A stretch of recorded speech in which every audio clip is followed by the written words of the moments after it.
We have just watched the Packers take down the Chiefs. It was an incredible game, a lot to break down. But here's the real question. How are there so many refs that are so bad at their job at the highest possible level?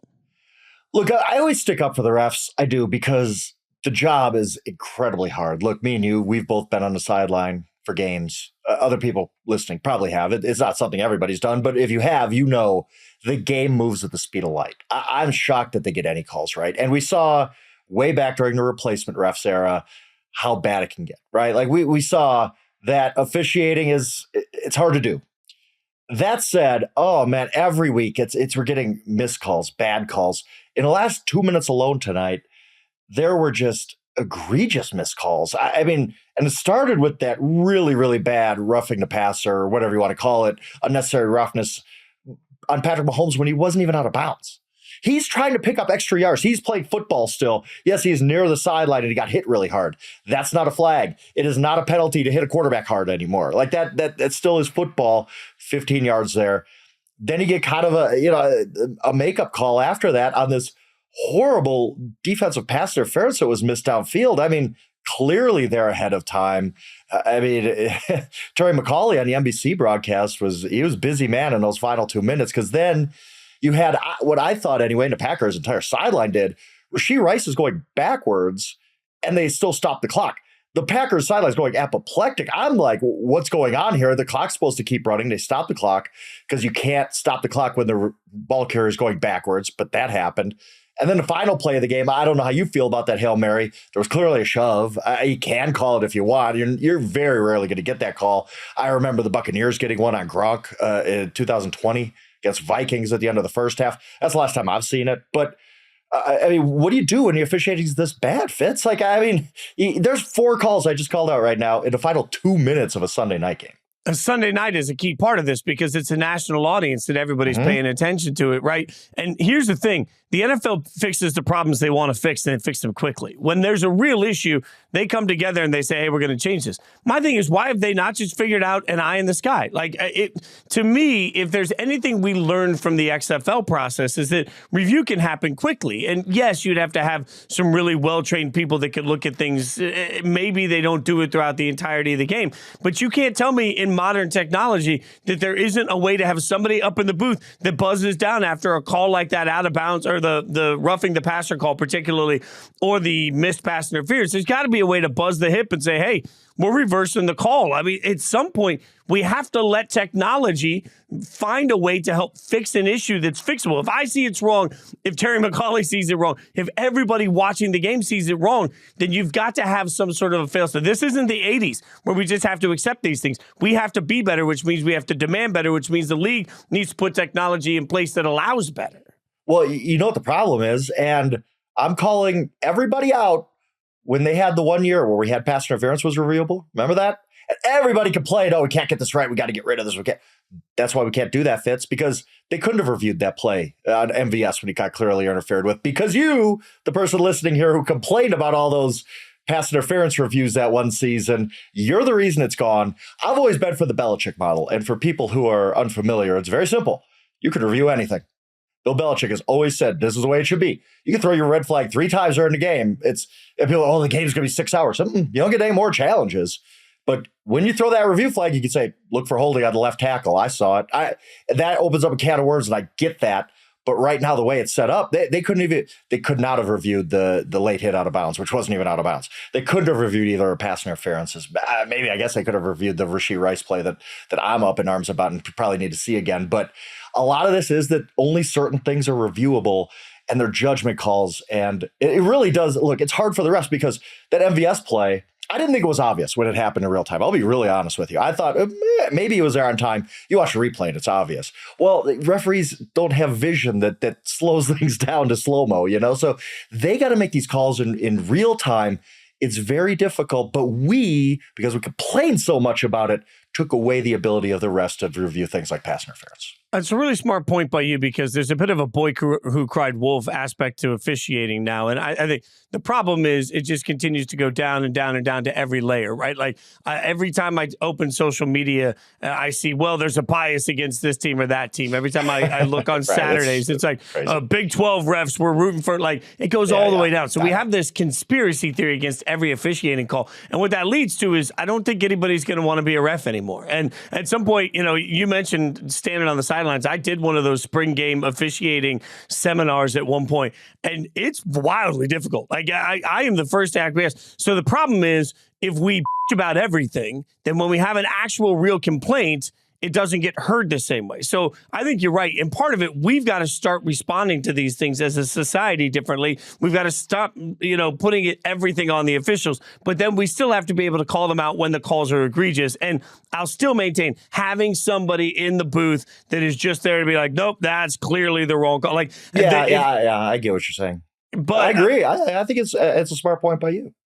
Look at us complimenting each other tonight. Like we're all like good mood. We have great points. I'm sure we'll have great points. We won't have one disagreement the whole show. Look, it's a bye week for me. I'm in a happy space. There's nothing that can stop that. All right, let's get to the actual game. Can we talk about this game? Yes, can we talk about this game? Because I'm excited to talk about Jordan Love, which is nothing I thought I was going to tell you a month ago, Fitz, because I was out on Jordan Love. You can go back. I'm sure Stone can pull up some clips of me saying, this guy ain't the guy. He stinks. He's done.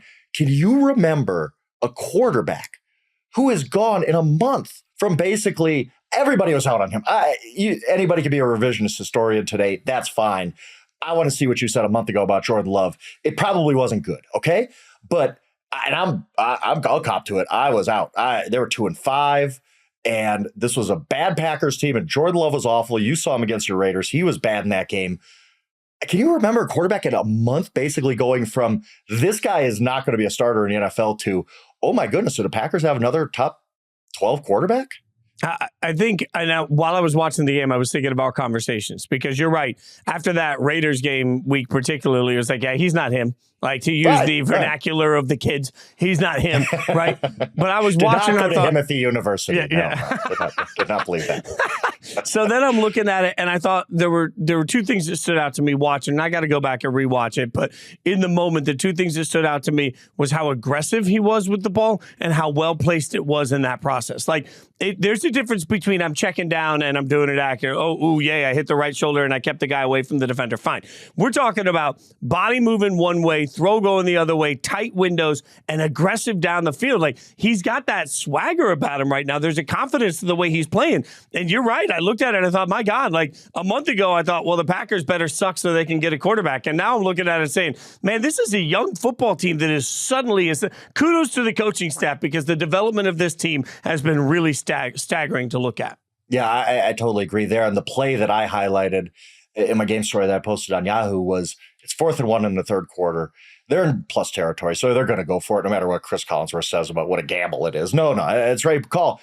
But I will say, a month ago, maybe Matt LaFleur doesn't go for it, right? Maybe he's like, this offense. But he goes for it, right call. And the Chiefs blow it up. Whatever play the Packers had called, they blow it up. So Love is just kind of backpedaling and throws one off of his back foot and throws it 27 yards out, I think, or 33 yards out, 30 yards outfield. And it just drops right in the bucket for Romeo Doubs. And you're like, that he would not make that play a month ago. He wouldn't even try to make that play a month ago. Like I remember, he's trying to throw the ball deep to Christian Watson in the end zone against the Raiders, and it's so short, it's just picked off. You're like, what are you doing? The guy tonight makes that throw to Romeo Doubs for an absolutely huge first down in that game. There really was a turning point in the game. They're just different. I'll say this. Allow me to, if I could I didn't get a chance to warm up, but I am going to take a nice little victory lap here because all off season, what did I talk about? If you heard me talk at all about what teams I like coming in the season, I said the Green Bay Packers. Man, I was like 2 of 5. I was like, how could I have been so wrong about the Packers?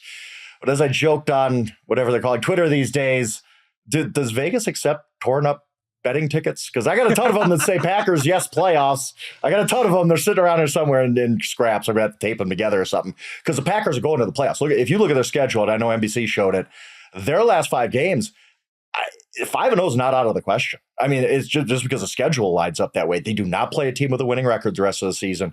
Toughest game is against the Vikings, and I believe that's actually in Minnesota. So it's not an easy game. 4-1, 5-0, clearly on the table for the Packers at this point. It's not even just that they're winning games. It's that they're good.